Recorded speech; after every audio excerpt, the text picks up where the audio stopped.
I'm proud of the stuff I did. But I would turn down shows. They like, okay, we want you to come on, and now you're gonna do this character that's you're gonna start doing a Morgan Freeman voice, then you're gonna do a Robert Downey Jr. voice, and then you're gonna go back to Morgan Freeman. Like I know I can do that. It's not doing anything for me. How about I play a character? Oh, we want somebody else for that. I'm like, okay, then just people always ask me, why are you not doing as much TV? And I'm like, well, because I don't want to keep doing the same thing. I've done that.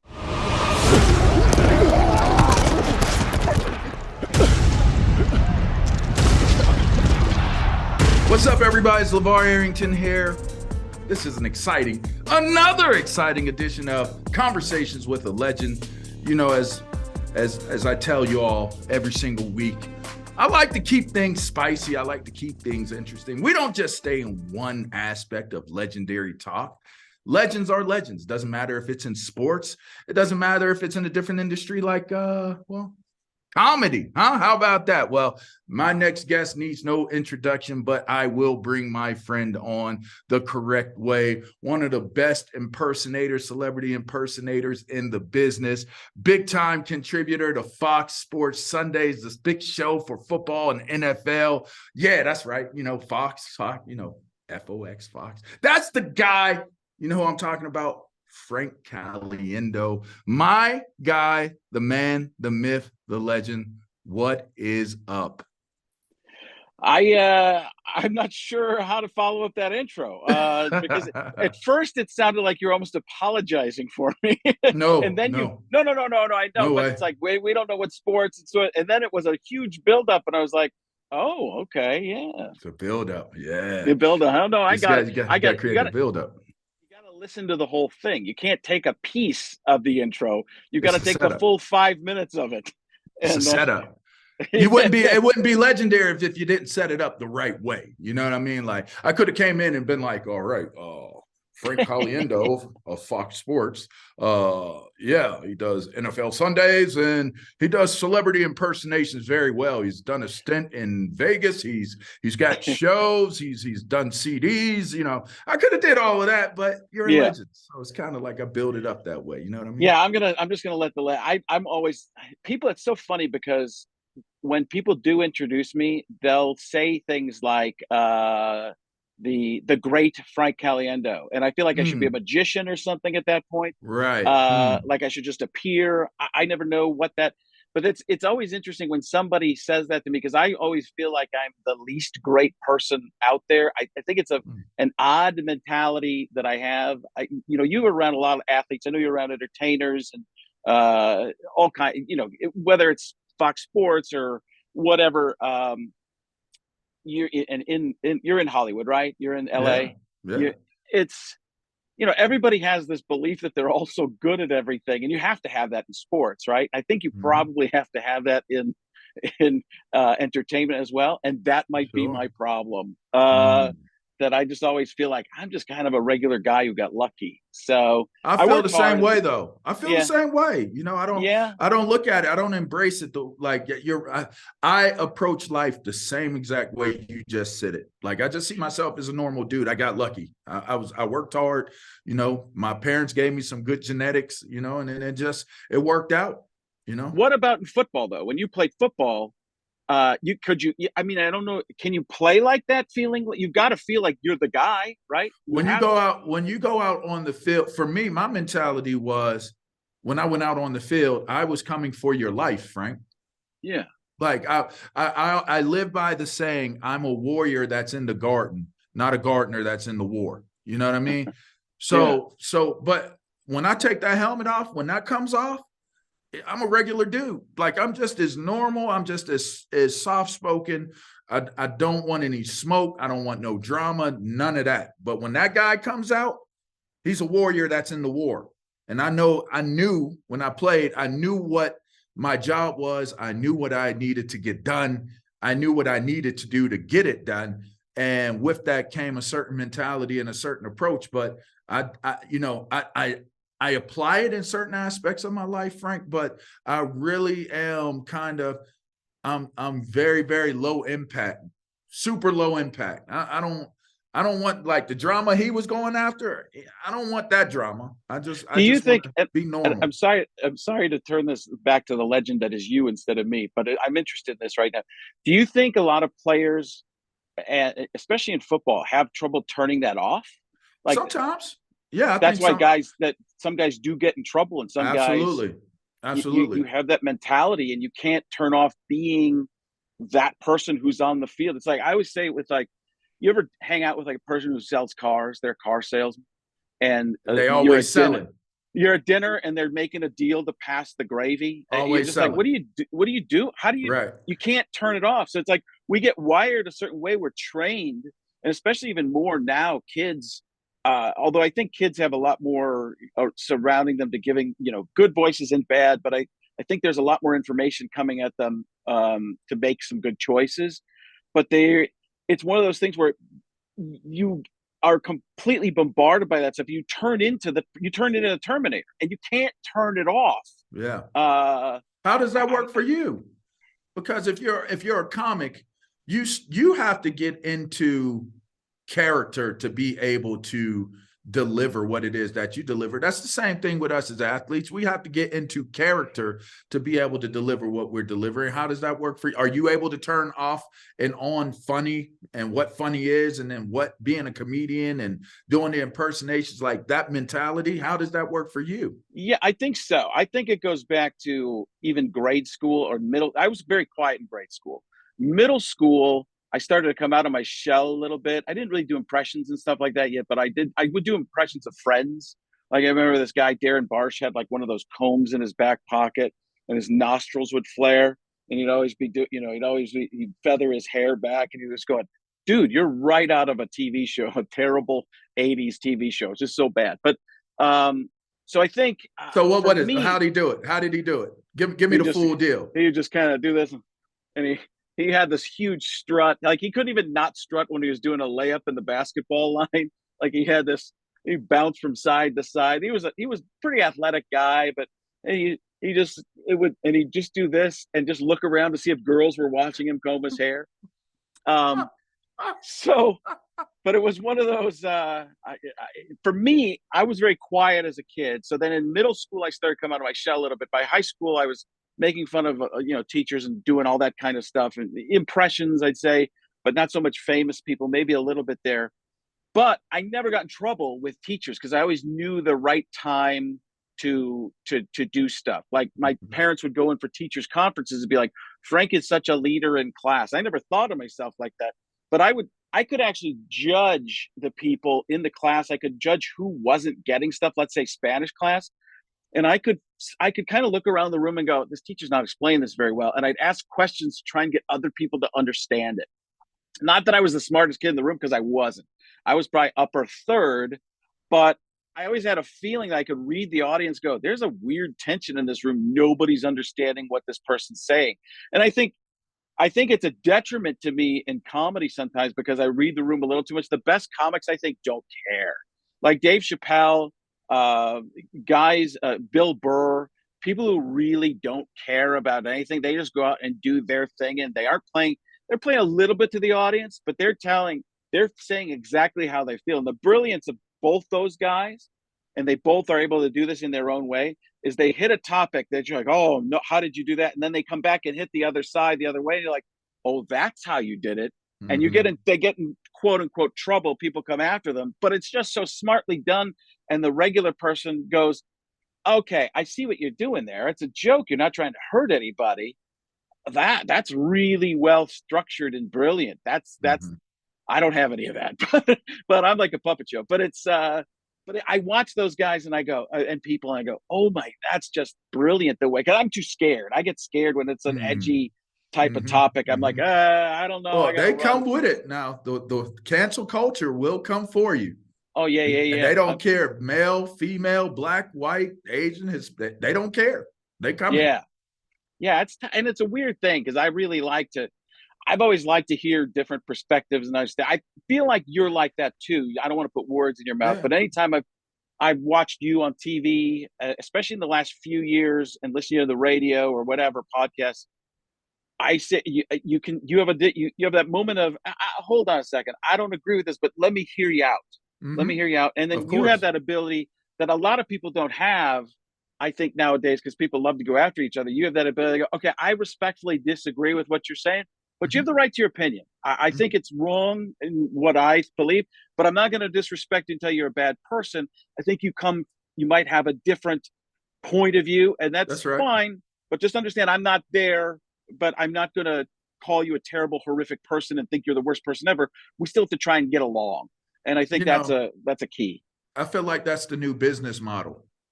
The new business model is not to have differing perspectives. The new business model is to convince the masses that you have to fully agree with what it is that my opinion is. My opinion, not the Yeah, facts, right. because the facts are falling on their face right now with everything that's going on in our society and our culture, Frank. The facts are getting lost. It's the opinions that the businesses are now able to leverage and are able to utilize to improve their bottom line. That's what I think. That's my take on it. Because I enjoy Yeah, having perspective, but it just seems like when you give perspective, now perspective that isn't with the masses, that isn't the opinion of the culture that is ready and sitting there to cancel you, whether it is, I don't like cats. Somebody wants to cancel you because you don't like cats. What do you mean you don't like cats? I don't like cats. I don't trust them. I mean, I'm a Nittany Lion. I'm a Nittany Lion. I like big cats. I don't trust big cats either. You know what I mean? That's my mascot. I'm with him, but I'm not trying to have no cat up in my house. I saw that movie. You remember the movie where the cat crawled up on the little kid, start sucking the breath out of it, and you could see the air coming out of the kids. I never trusted cats after that, Frank. I don't like cats. But you know what? Peter will come after me, even though I'll give you a great response and an explanation as to why I don't like cats. I'm not saying I'm going to kick the hell out of a cat. If I see one, I will see one walking down the street. I'm going to kick him across the street. That's not what I'm saying.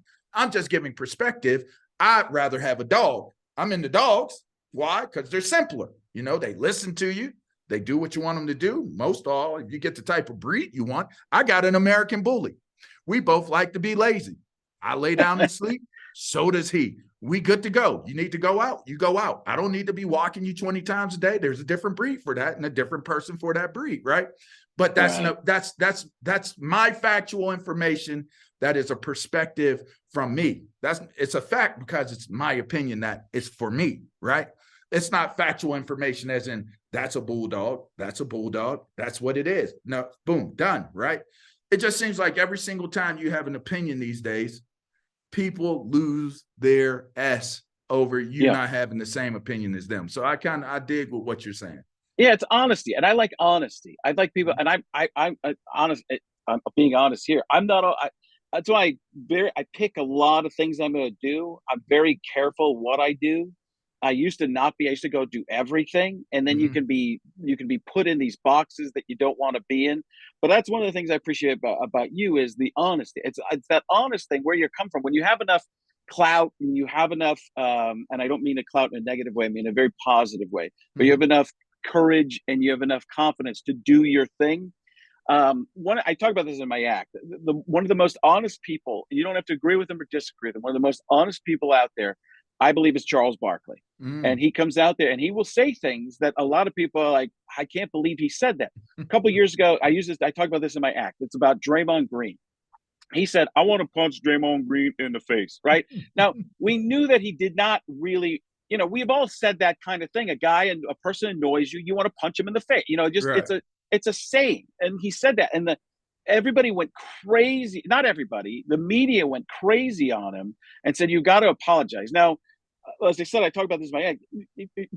Charles Barkley's not the kind of guy who reads off a piece of paper. I apologize for the following reasons. My lawyer says I should be sorry. He's not that. Some people will do that. That's that garbage kind of thing where you Yeah. just lose respect for somebody. That's not Sir Charles. There's a reason he's knighted in my head.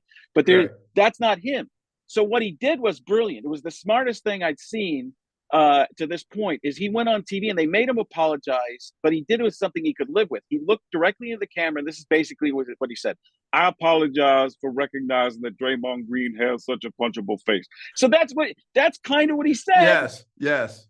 Everybody Yes. went okay. They said, I heard the word apology. He saw. No, he just kind of said, "You're an idiot." If you can't just, and people can disagree. The great thing about what we can do and say is agreement, disagreement. But if that's one of those things where Charles Barkley, I mean, I think he's a smart guy.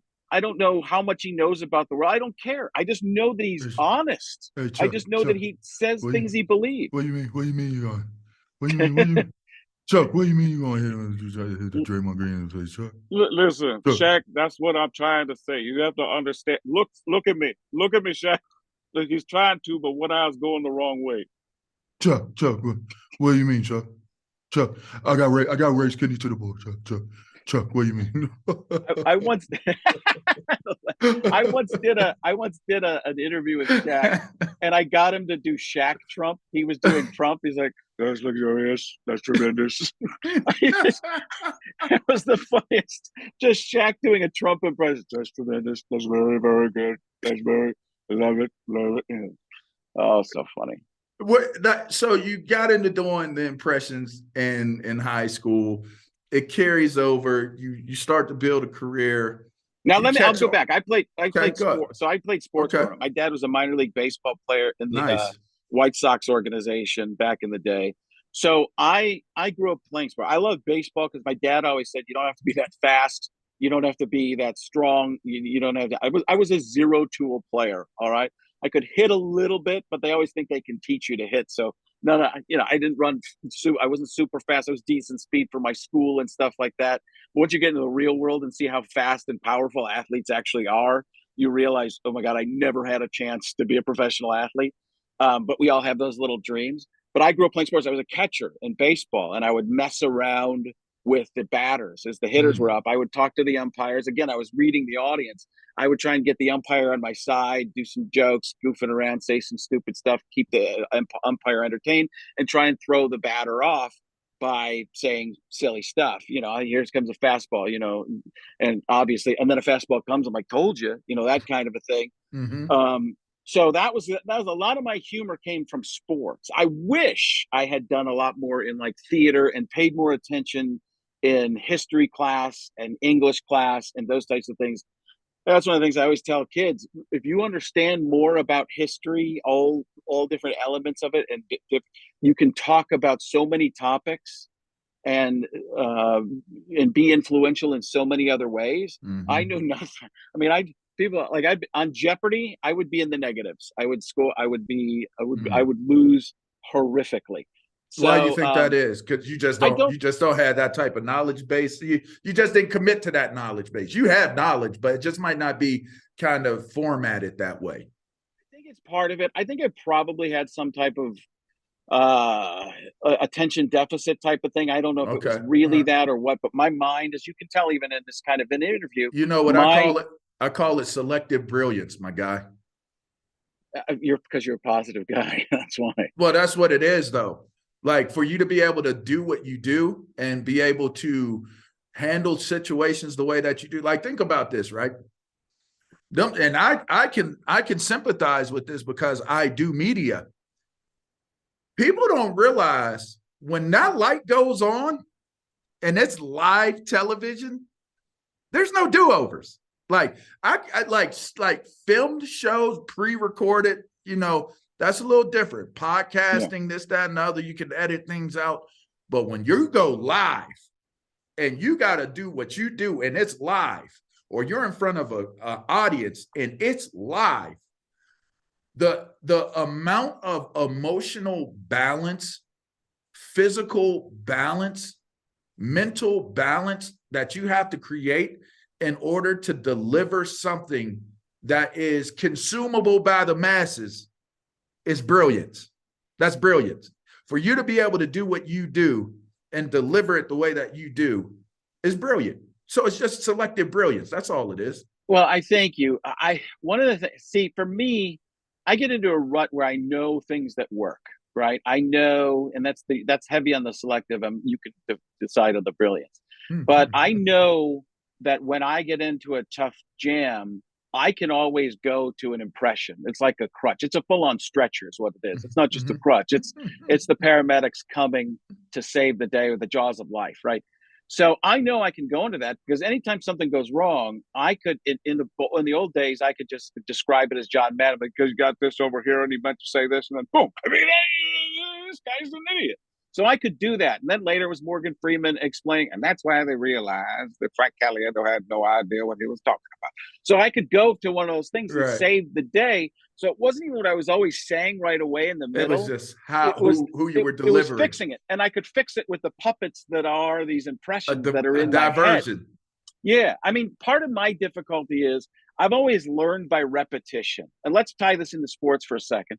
But, that's how you learn. That's how you train, right? You train to become, you train to become, let's say, an assassin in football. If you're gonna break down, make the tackle. You're probably looking at hips, right? Is that where you're looking? I was a shoulder stalker. I stocked the shoulder, okay. but we are creatures of habit. Creatures of habit. What you had. Yep. What you had. I stocked them shoulders. I stocked the shoulder. So you go that. So let's say you do the predator. You have the it's all coming in there, right? It's all. Everything's in your infrared in front of you. Now, when you train something, you do it over and over and over. But what happens in a game is there's audibles. Not talking about the line, but a person does something you've never seen before, and now you have to react. And I think that's a difference between, like, let's say college football and NFL. In college, the guy that you're going to tackle probably is trained to do something too. At that next level, all of a sudden they've trained to do 6 or 7 things. And you're like, they studied you. Yes.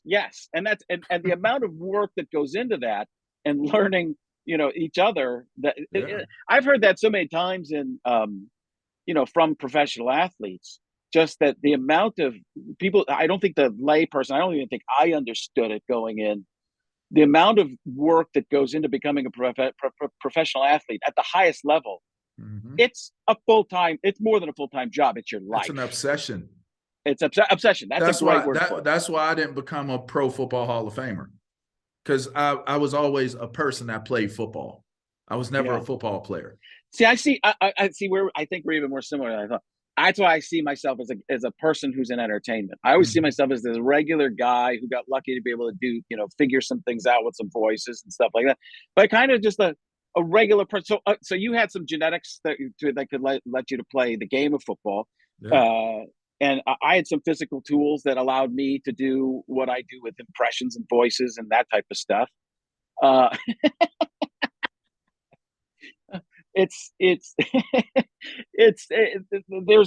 I always see myself as this person that you meet I meet a person that's like an actor, the highest level of actor. And I'm like, I don't know if I could be, they're just living it constantly. And you have a son, you have one son?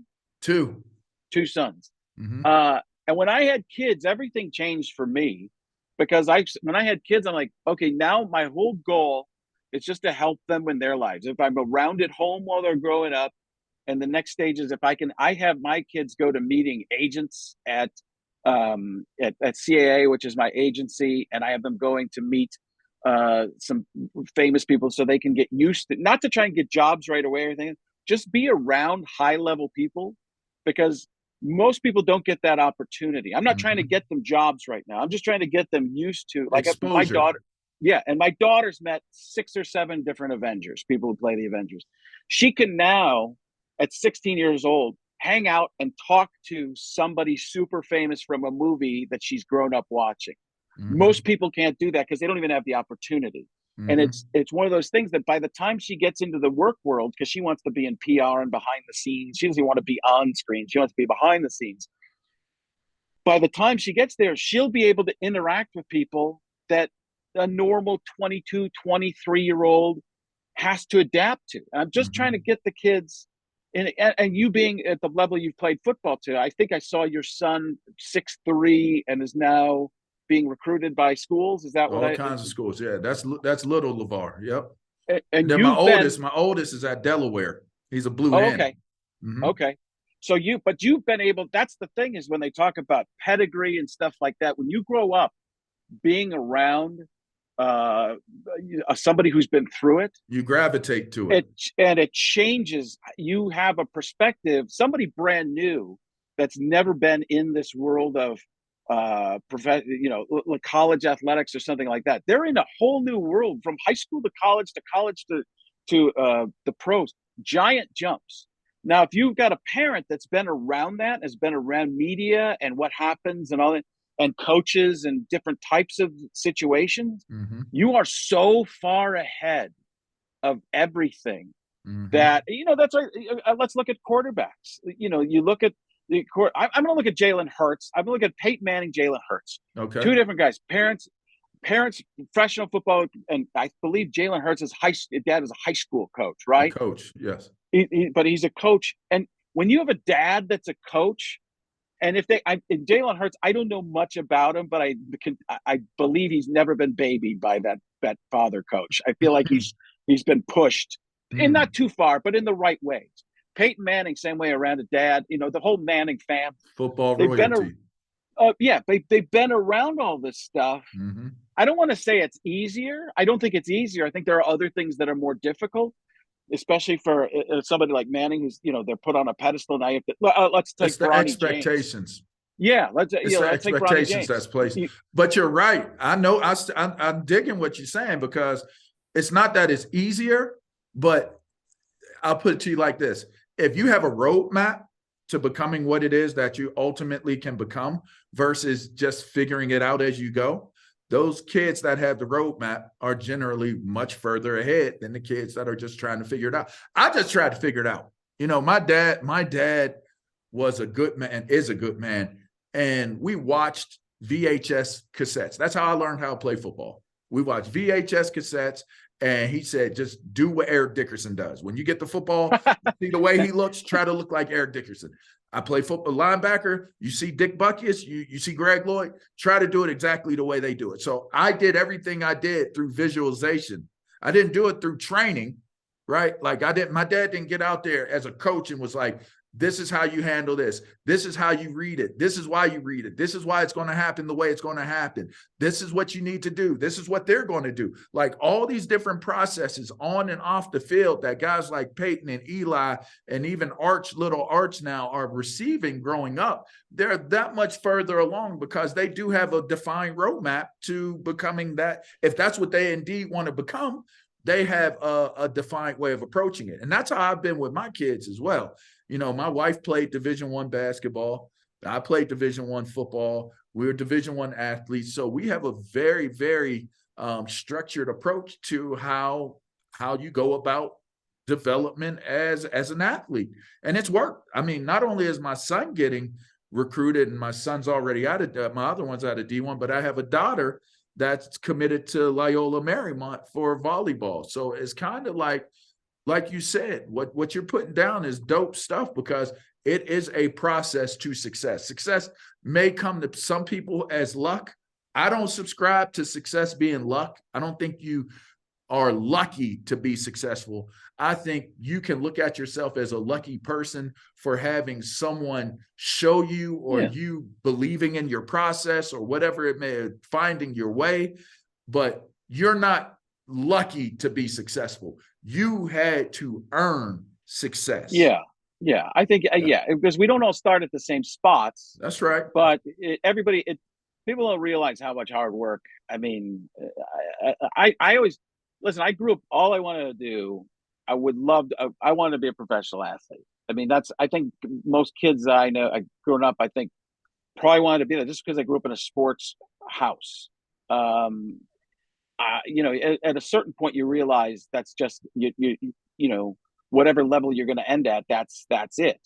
I never had a plan for anything else. That's why I kind of am doing stuff with my kids to go, well, here are some alternatives you can do. If your first dream maybe doesn't materialize, you have alternate things that are similar to that. But go for your dream. Always go for your dream. But be aware that there are other things you can work toward as well that are very similar to that, and you can use as steps to maybe even get there eventually. I mean, athletics is I mean, when we grew up, we practiced, right? I'm Hmm. 49.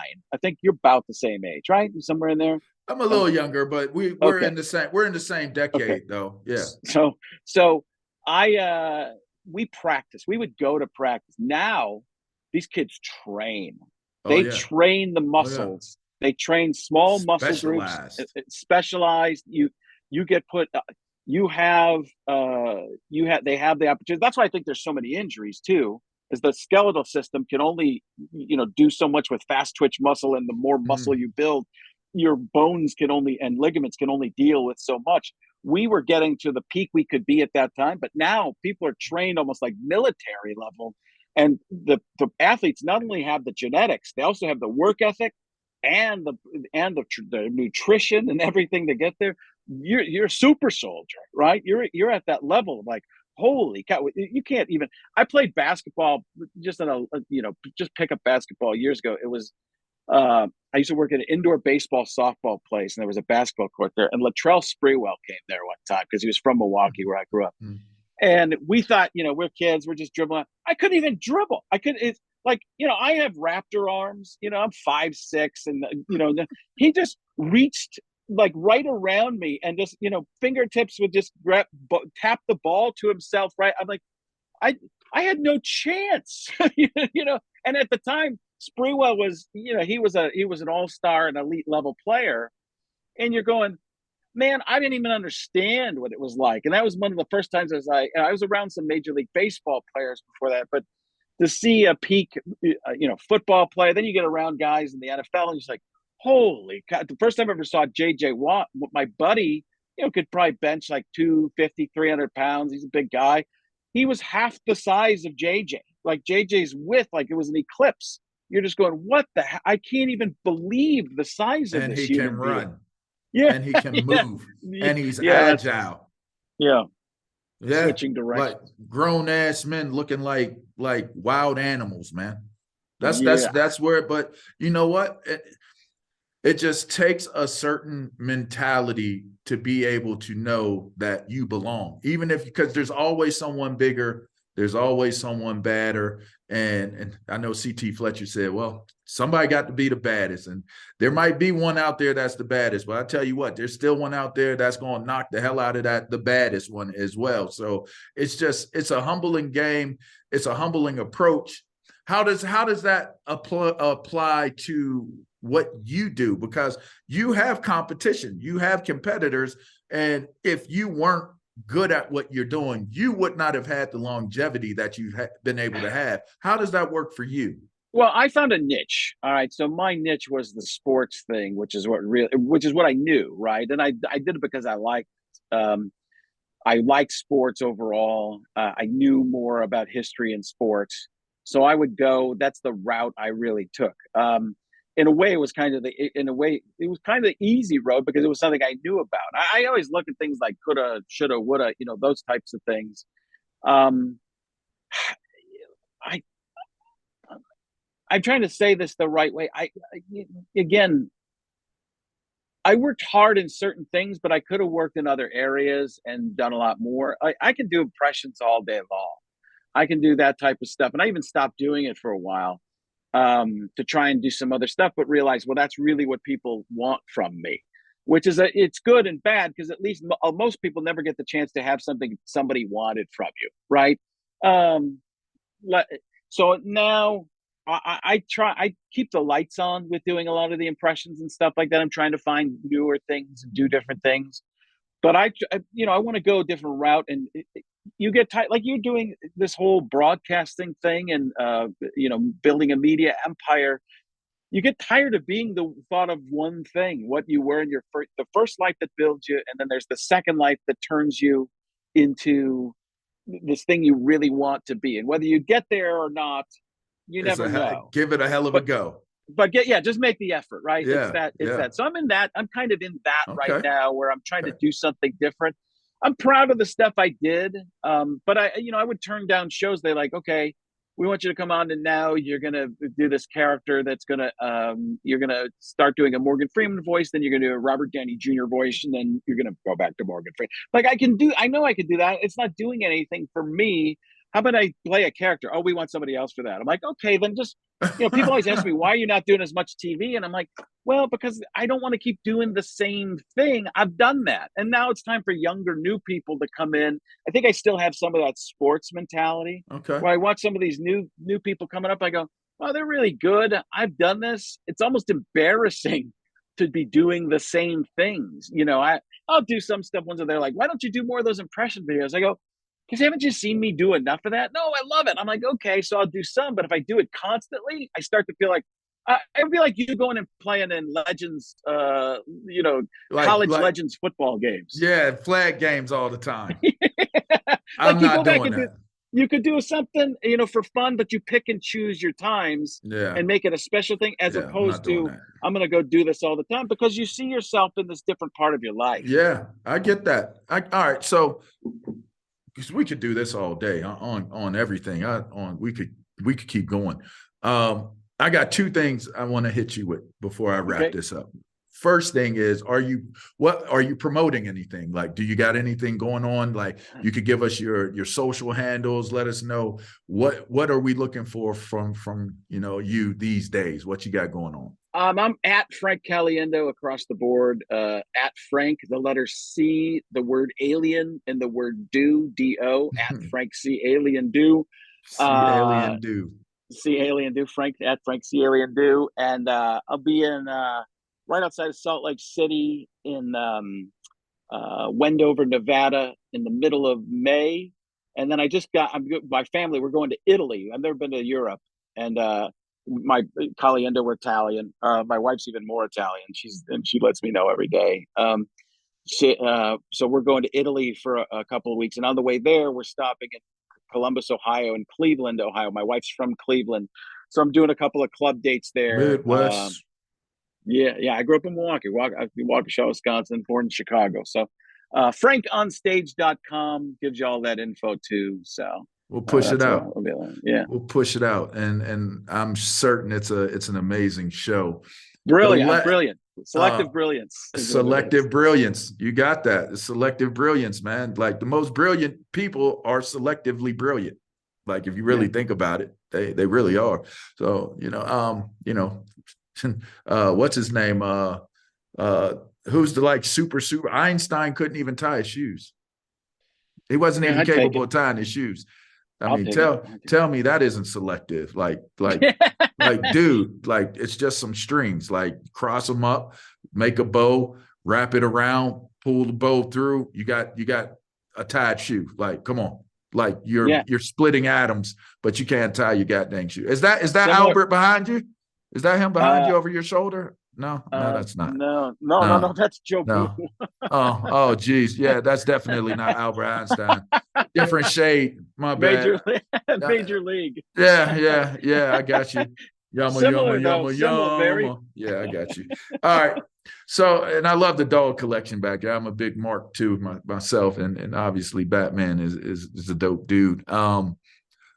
My last question, which I always ask every legend at the end of my interview, is when it's all said and done, and they're looking down on your body or whatever your memorial, whatever it is, the pictures on the side, whatever it may be, what is it that it would mean the most to you for the people that are there to honor you to say? What do you want Frank Caliendo's legacy to be? What do you want to leave behind? How you want to be remembered? Honestly, I don't know if I want this. I guess a piece of me does, and it's going to sound. I think it's probably that that my wife and I did a good job with our kids. I know people, it's that seems to be my whole life. Whether I gave up on myself or I just thought, you know what, I brought these, help bring these people into the world. Um, we always hear that thing that we want our kids to do better than us. Um, I think there's a piece that, as far as a selfish thing, I don't know. I think I would love to be. He was, he really made a lot of people laugh or feel something. I think I I'm hoping I'm not done with that yet, because I'm not sure people would say that yet. So I think some people would say laugh, but I don't know if they would say made me feel something important was in my life, changed my life, helped me change my life. Um, that's probably my selfish thing of what I would like people to think, that I changed people's lives and help people. I do some things. Listen, this is self, patting myself on the back. I got some friends that I've helped go to some different camps and athletic camps and stuff like that. I don't, you know, they might not have had the means or something like that, but I never, and I wouldn't say who it is, but I wouldn't publicize. But I like to be a part of helping people. I really do. Um, and I don't, I guess I'm saying it right now, which feels like it's hypocritical, but I think I feel like you and I are very similar in these ways. Like, and you can tell me if I'm wrong, but I like to be part of helping somebody else succeed. And Absolutely. I don't mind getting the assist. Yeah. And sometimes you don't get I any don't mind credit. getting any credit. Yeah. I don't even want Yeah. any credit. I just Yeah. want to see people win. Yeah. Yeah. And every once in a while I'll look for credit and people are like, you didn't have anything to do with that. Like, okay, whatever, Right. but it's like, there is a little piece of you that sometimes wishes you did have that, but it's not why There's a you little do it. bit. Yeah. It's not why you do it. You do it because there's something in you that goes, I did something good for somebody. So yeah, I would think I'd like to be remembered in those terms. I don't know. I have a tough time. I have a tough time even figuring that out. I could I think dig it. people who know that, they are they're at the highest of highest levels. Yeah. I love that, man. I love that. All right. So that's your legacy. You mentioned your kids. I know I met your son on Radio Yeah. Row. He seems to be a super cool, calm. He almost looked like he was your agent or your manager, People or thought because as they say in the business, your handler. You know what I mean? He almost looked like he was your handler. he was He's on his road? Is he on the track to be the next one, or what's his trajectory? well, What is he looking to do? he was buying and selling shoes online and stuff like that, but now he's working at a shoe store called Select here in Gilbert, Arizona, with these guys. They're 25, 26-year-old guys who own stores in a few different states. And they buy the Dunks and the Kobe's and stuff like that, and buy and sell that kind of stuff. But they're full on stores. And he's into Kith. Do you know Kith? Like, it's a clothing line and stuff like that. That's pretty hip. That he's now dressing me and stuff. He's like, Dad, you gotta look better. All Because right. I Yeah, have that's the thing. I have Amazon $4 shirts, and that's for 20 of them.